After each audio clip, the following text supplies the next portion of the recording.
Yesterday when I spoke to someone about this presentation, he said, don't put us to sleep. So if you feel like this, I can't guarantee that I won't put you to sleep, but I'll show you 3 techniques by which you can stay awake. You can try any of these 3, just in case you fall asleep. Okay, and the topic that I have was evangelization of media and culture. And culture is really big, media is big. So I just zoomed in a little bit and I looked at youth culture as such, because that is the context that Jesus Youth is in. And even youth culture I thought was a little too exhaustive. But what we know of youth culture today, a lot of things around the youth, ranging from friends to hairstyles to freedom to relationship groups, slang, dialects, footwear, art, automobiles, a lot of stuff that we connect with youth today. It is said, very interesting, that it evolved very recently. Like in the 17th and 18th centuries, there was nothing called a youth culture. You will be a child and then you become an adult. So the idea was to quickly get this child into an adult, get him working and get him productive, especially during the areas of the Industrial Revolution and all that. So some theorists say that this is a very new invention, perhaps something that happened in the 1950s. This whole distinct, paraphernalia of youth-related things being clubbed together as a youth subculture is very recent. And it's interesting because some of these theorists, like he's a Marxist theorist actually, you can see it from his jargon, symbolic or ritualistic attempts to resist the power of bourgeois hegemony by consciously adopting behavior that appears threatening to the establishment. That's how theorists speak.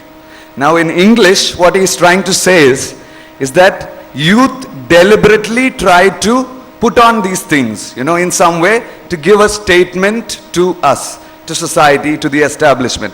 There is a sense of deliberateness when youth try all these things. It is not like they do not know. So there is this deliberateness, and that is what this theorist is hinting. On the other end of the spectrum, you have people like Stan Cohen who say that the youth do not know anything. This is the mass media creation. They label rooms around, 10 rooms. And the youth decide, we pick this, I am like this, I am like this, I am like this, I am like this. The whole thing is a designed thing, and youth just move into it when they are ready. So there are 2 spectrums about this subculture thing. It's an entire range. We do not know. I suppose the truth is somewhere in the middle. But we can safely say that youth culture is in to stay, and youth culture is very new. This is an Italian theorist, interactionalist. He says, youth culture as a distinct sociological stream did not exist until the 1950s. So till then, you had a child who would grow into an adult, no youth in between, except for the age that we call youth. Very little of the paraphernalia of youth. So he says, it is the media, the advertisers, and everyone who have created this youth subculture. We made you. That's what they are telling the youth. And also I think this focus, this importance on youth has happened because youth have money now. Younger millionaires, like before the 1920s, if you look at millionaires, Rockefeller, Henry Ford, all of them were in the 50s, 60s. Suddenly you have millionaires happening in the 30s, 20s. Sabir Badia made his million when he was, 22, 23. Yeah, so this whole thing coming down has also contributed to this focus on youth altogether. And there is also the impact of these changes were evident across society. So it's not just spirituality, but our focus is spirituality and how we communicate to them as Jesus Youth. So that is our space. But it is more relevant in this space because immediately what did the established church, the traditional religion do?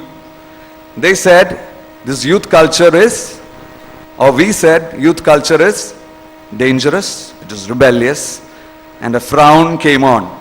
And the youth are very sensitive. They sense a frown inside of you. Even when you smile outside, a youth can immediately sense a frown deep inside. And that kind of a resistance is built at that point. And in turn, the youth said everything connected to religion is outdated, is uncool. So the division had begun at that point. So somehow, and if you remember, it is at that point that the hippie revolution, the rock and roll, everything happened during the late 60s, early 70s. And the youth church spirituality as a decisive influencer began to shift. Many other things began to get into the influence space of young people. But thankfully, we are not in control. The Holy Spirit is in control. And like every age, when it is time, the Holy Spirit intervenes, thankfully. So someone must have called the Holy Spirit hotline, and the charismatic renewal happened. A lot of other movements happened. There was an explosion of spontaneity in the church, not just in the Catholic Church, all over. And an opening happened. And I think it is in this context that our movement, our youth movement is connected, is relevant to youth culture. And that is where Jesus Youth is relevant. And now that we've looked at where Jesus Youth stands, at what point Jesus Youth begins, I have detailed it out in the paper, so I'm not reading from the paper actually, maybe one or two snippets, but otherwise I will just take you through a